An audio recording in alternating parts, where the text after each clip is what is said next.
Welcome, family. I'm here. This is Brother George from the Black Secret here with Dr. Gina Paige from African Ancestry. How you doing? I'm great. It's a pleasure to be here. Yes, fantastic. So this is the first time that you've been to the UK, or you've been here previously? Well, so when I was in college, I studied in France and we came to London one weekend, but I don't Right. think that really counts. So Okay. yeah, this is my first official time being First official time. Great, fantastic. For those who are not aware, and for our Black Secret audiences, can you give us a little introduction as to who you are and what African Ancestry does? here. I am the president and co-founder of AfricanAncestry.com. We are an identity company. We use technology to help people understand who they are. And we do that through DNA. So our mission is to help Black people around the world transform the way we view ourselves and the way we view Africa.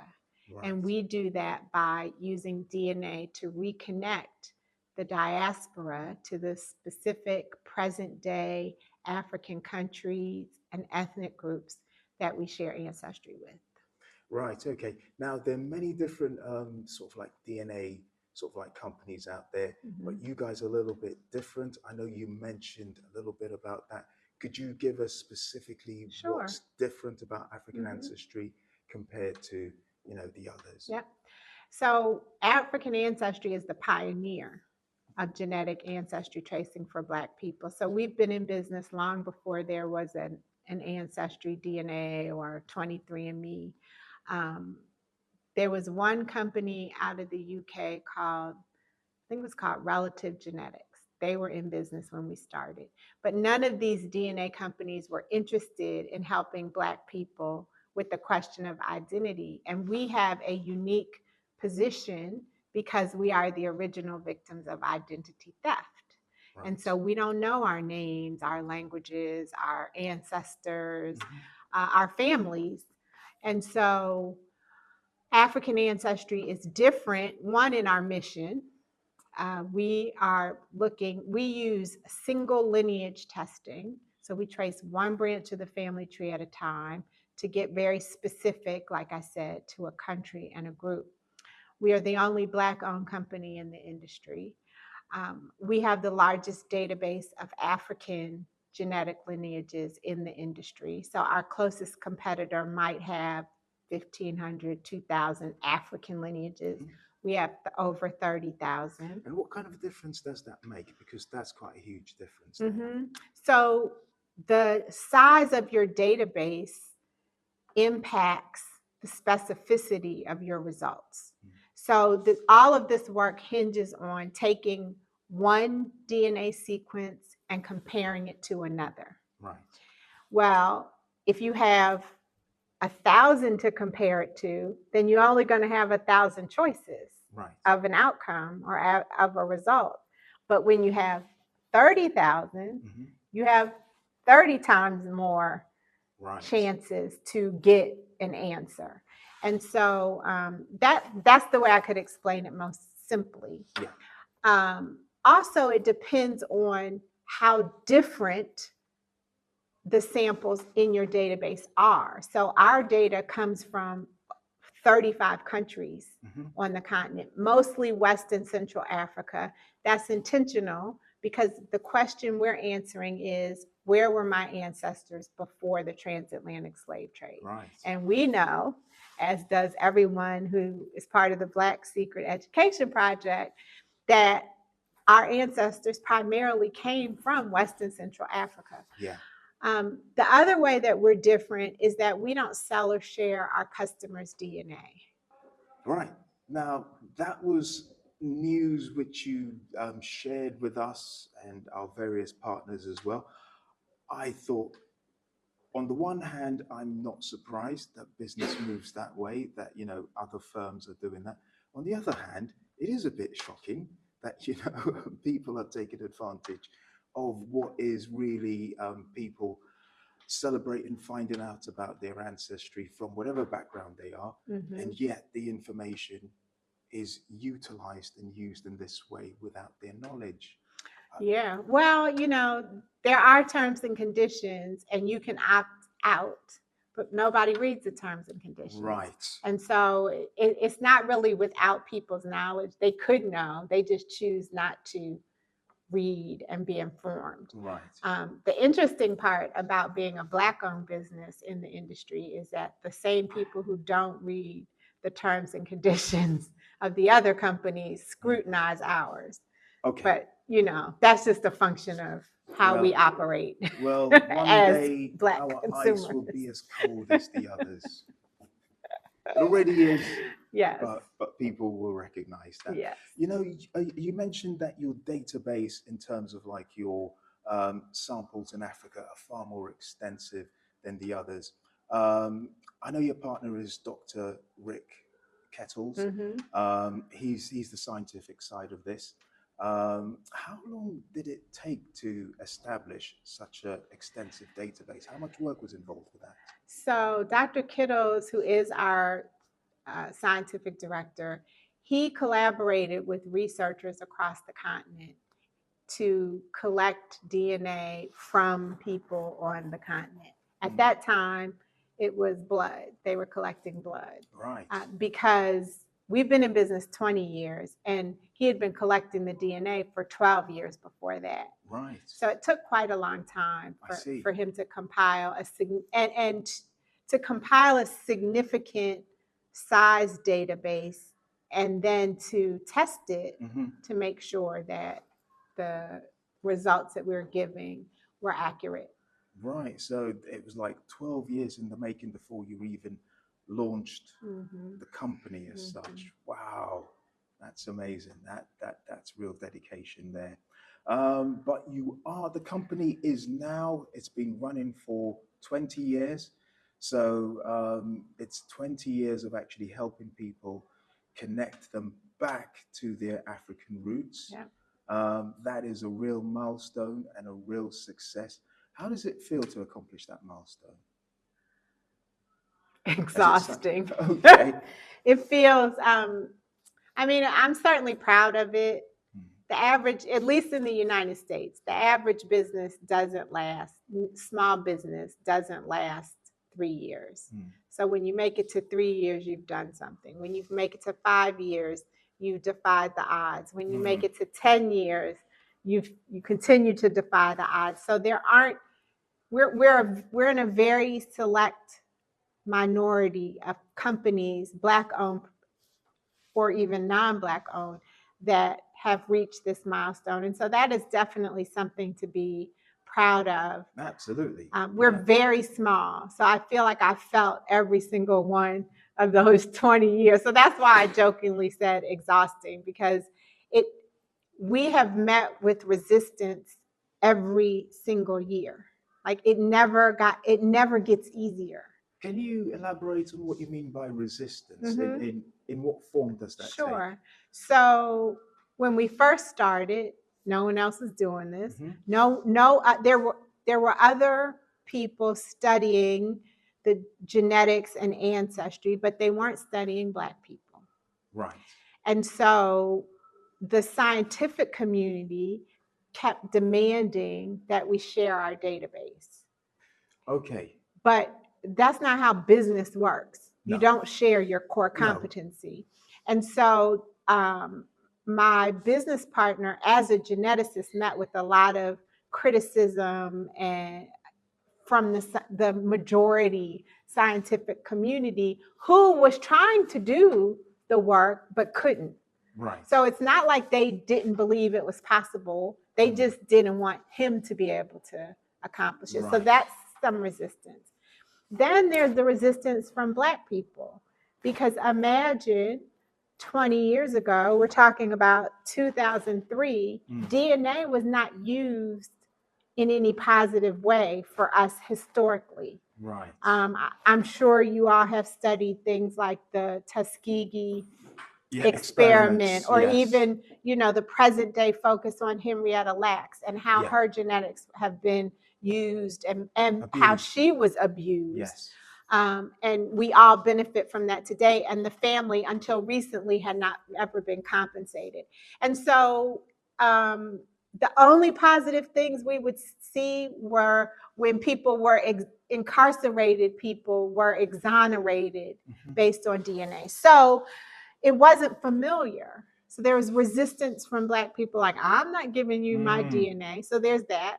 There's still that. Yes. And then, you know, while there is a significant part of the community that wants to know where they're from, there is still part of our community that doesn't believe we're from Africa, doesn't want to be from Africa, doesn't care about where they're from in Africa. I wasn't going to go there, but yes. But you asked the question, and that's part of the answer. So Sure. Yeah. That's been part of it. And then this isn't really this isn't resistance, but it's a form of, it's a challenge, is as other companies entered the industry, they saw our impact and then started marketing heavily to our consumer target. I see.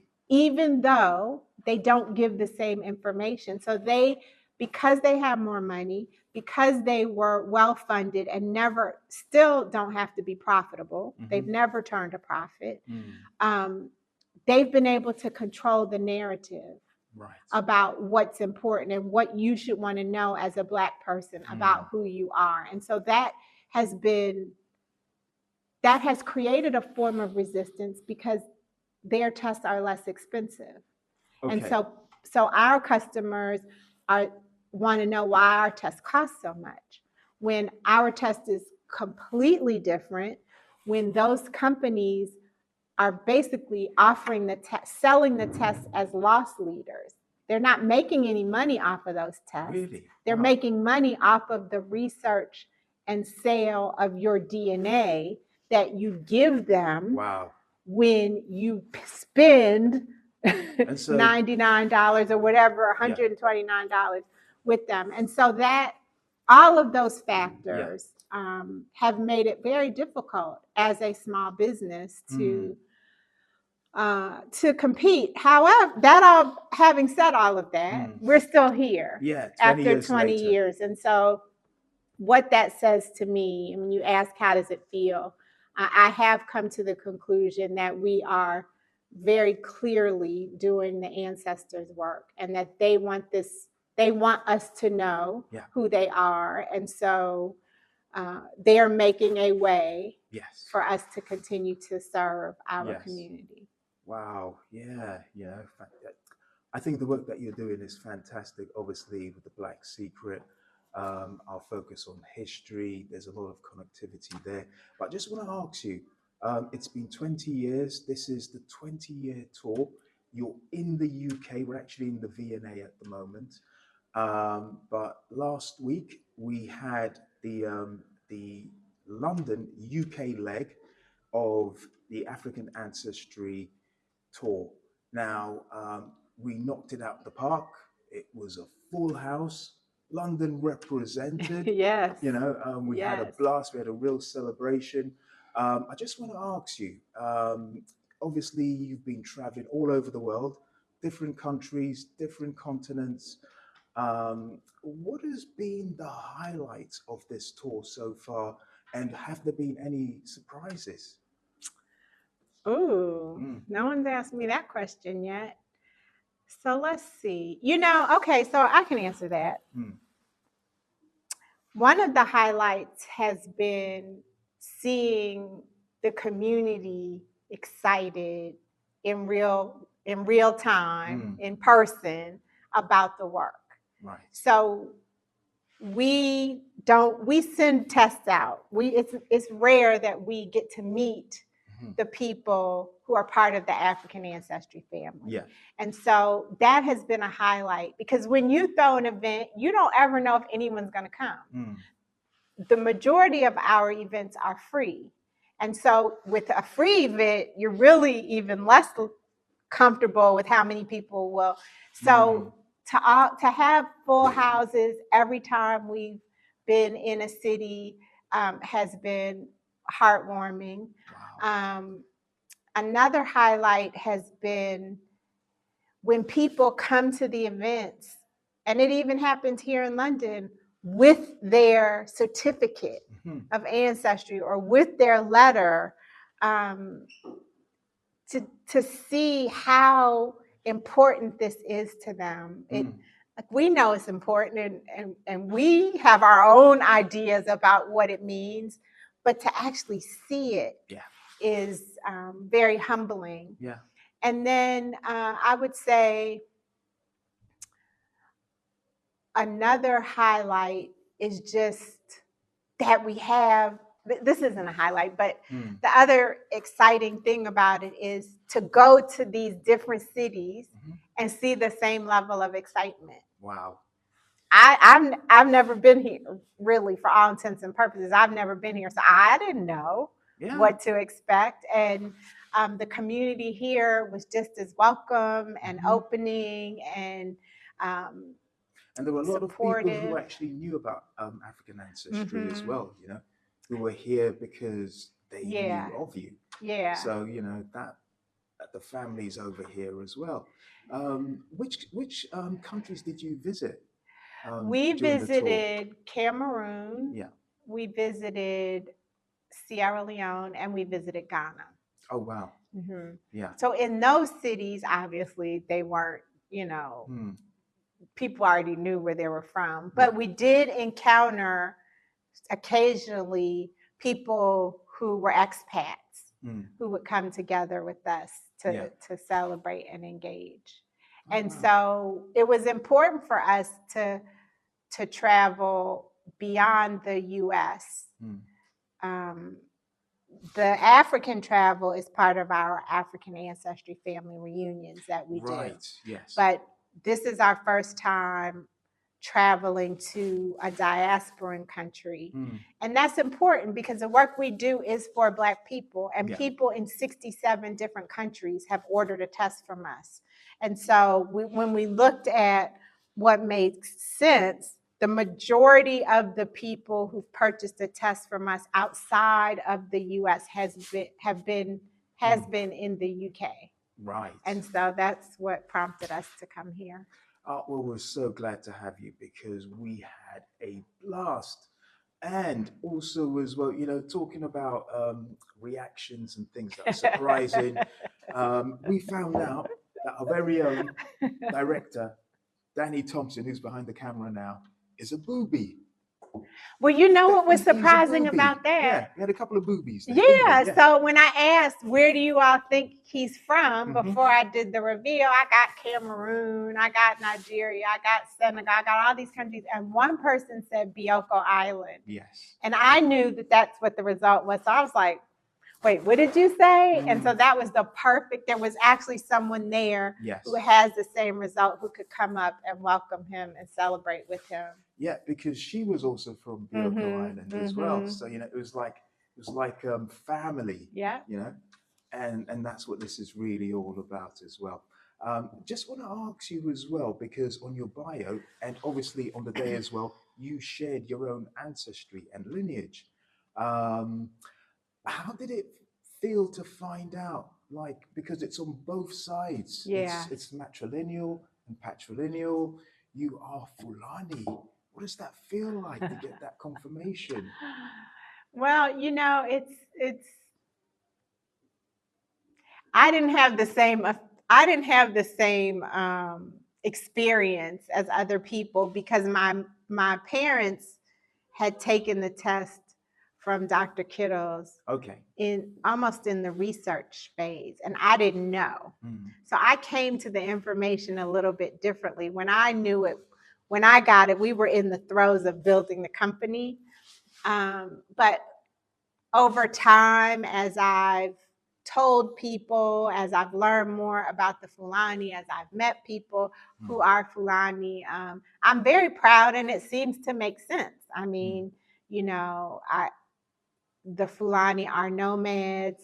The Fulani have a very strong code of beliefs, a code of behavior that is quite like my personal creed.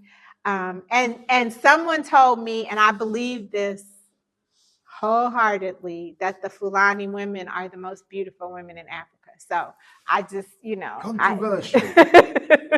Being a can, controversial, but you know what I say? The African women, full stop, yeah. are beautiful. Yeah. So We come in all shades, all sizes, all qualities. We've got all kinds of features, all kinds of skin tones, all kind of hair textures. We are a beautiful people. Don't let anyone tell you otherwise. Now, I want to move on. The work that you guys do obviously helps people connect them to their roots.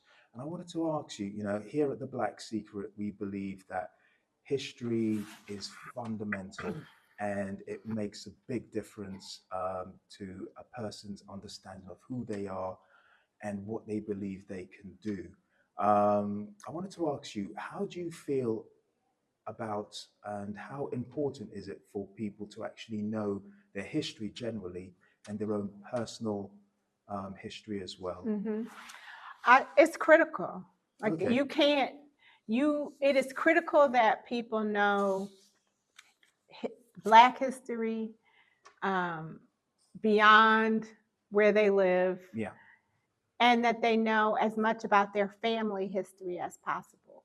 One of the reasons our company even exists is because in the United States, when you do genealogy research using written records like family Bibles or census records or military records, all kinds, birth certificates, that kind of thing, when you're Black, you hit a brick wall in the year 1870.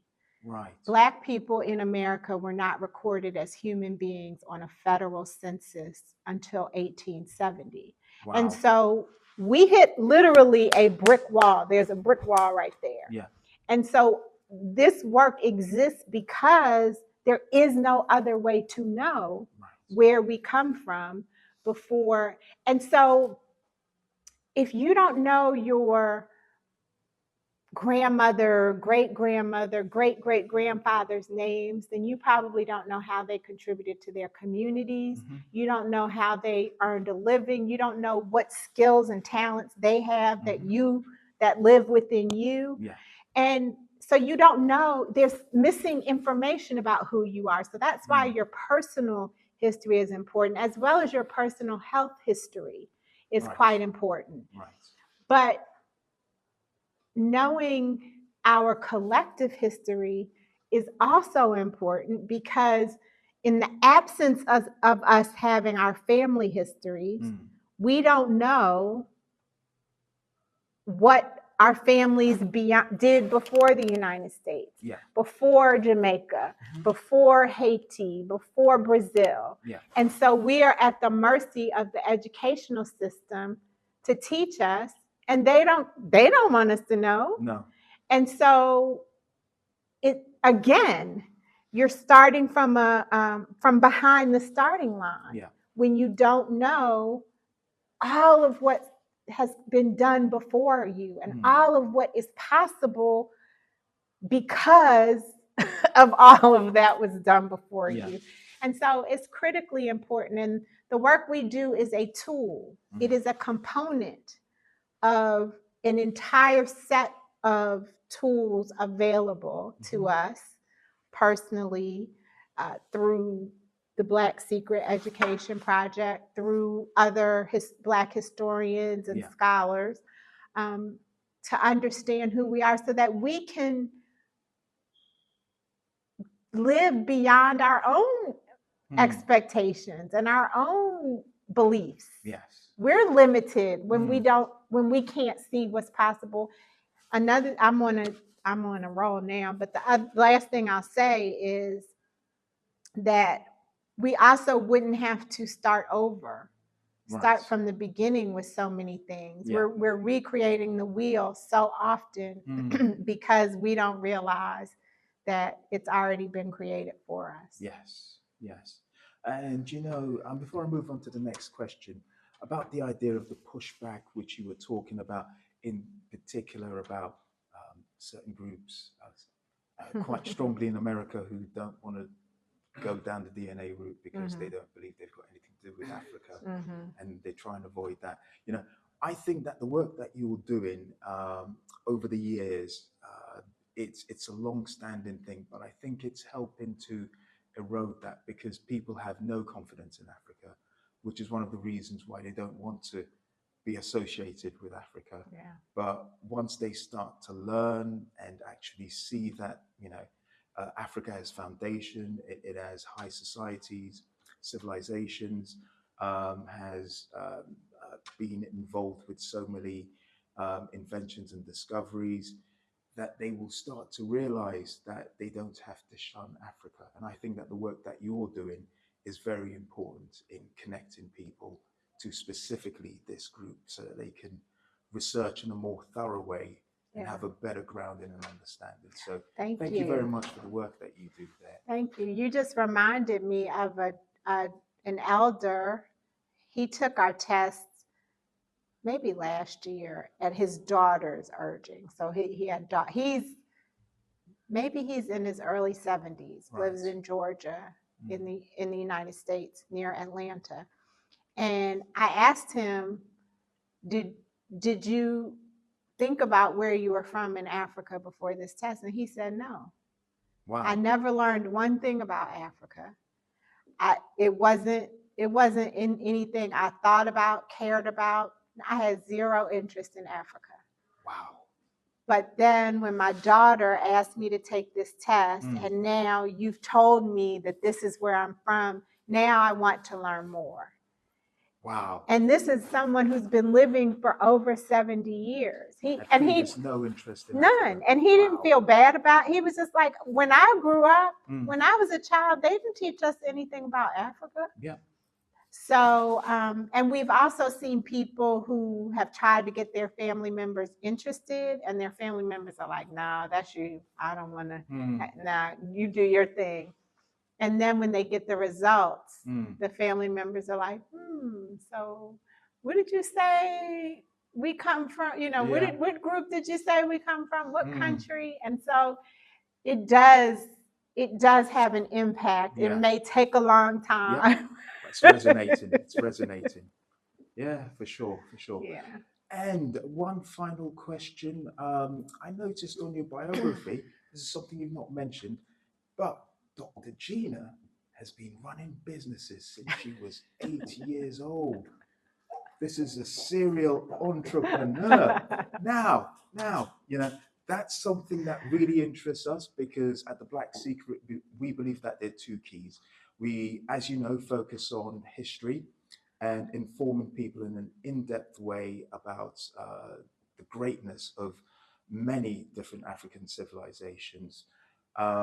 We believe that it's important and that opens the mind and allows people to have an understanding of not only who they are, but what they can do for themselves and their communities as well. The other key is entrepreneurship. We've been running courses on entrepreneurship and economic empowerment as well. And we're going to be launching the Black Secret Business Project, which is going to be focused on that. So I just wanted to ask you, given that, entrepreneurial, that particular kind of like outlook is in the blood, what are your thoughts on the importance of economic empowerment and how can that benefit our communities in the present and moving forward? But tell us about yourself and going back to, what inspired you to go into business at 8 years old? That's hilarious. So we have amusement parks in the DC area. And when I was 8, whatever year that was, 1970 something, there was a new amusement park. The first amusement park was opening. Right. And it cost $5. Right. And so my cousin and I were telling our parents, please, will you take us to King's Dominion? And they were like, well, do you have $5? Like you need to get the $5. And so. And back in the day, $5 was that's what, about $30 today? Or? I don't know. Okay, I should know, but okay. I don't. Yeah, it's been over 45 years. Right. So yeah, So it's a about lot. $30, $40, something like that. Yeah. And so we decided to create a magazine. Wow. So we created a magazine, we wrote the stories and drew the pictures. And then our parents spent way more than $5 copying it on the Xerox. It wasn't even Xerox, it was mimeograph at that time, making the copies Okay. and selling it to their friends. And so we made the $5 each, and we got to go to King's Dominion. And we had lemonade stands and things like that. But my grandparents, grandparents on both sides were business owners. Okay. And on my paternal line, their parents were business owners. Right. Now, so it was in my DNA to do that without even really realizing it. Like, no one said you should be a business person, but I just really just never wanted to work for anybody else. That was really how I got here. All of my aunts and uncles on my father's side are entrepreneurs. So I have that family structure. Yeah. But so I know firsthand how entrepreneurship provides an economic foundation that empowers families, empowers people, empowers families. I think it's important historically that we remember that we were the first assets here. Right. Yeah. We were assets. We were assets. We were business people. Yeah. As soon as we were able to, we turned our skills that we came here with into ways to earn money to support ourselves and support our families. And so we can do it. And we see the impact when other people do it. Yeah. We see how successful they are when they are business owners, and then they have economic empowerment.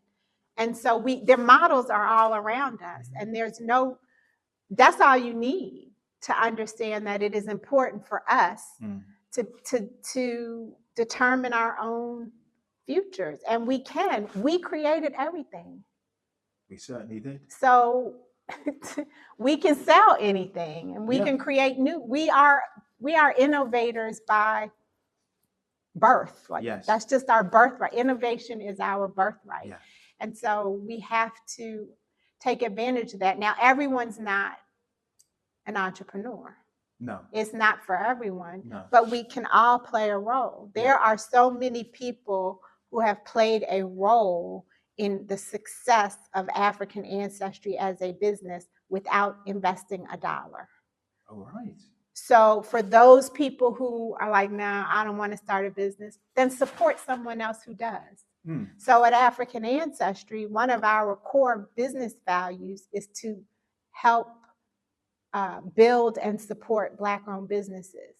So all of our partners are Black-owned businesses. Right. The businesses that we purchase from are Black-owned as much as possible. Okay. We employ Black people who can then support their families. And so there are lots of ways to contribute to the economic empowerment of a community besides running the business yourself. The best thing you can do, the easiest thing you can do is to patronize Black-owned businesses. Yes. Help the entrepreneur. I don't know, buy them some groceries. I'm trying to think of what you need when you're struggling to offer your services. Yes. They might need somebody to answer emails. They might need somebody to post on social media. Like, there are ways that you can help the collective entrepreneurship succeed. Brilliant. Thank you very much, Dr. Gina. It's been a pleasure and a revelation.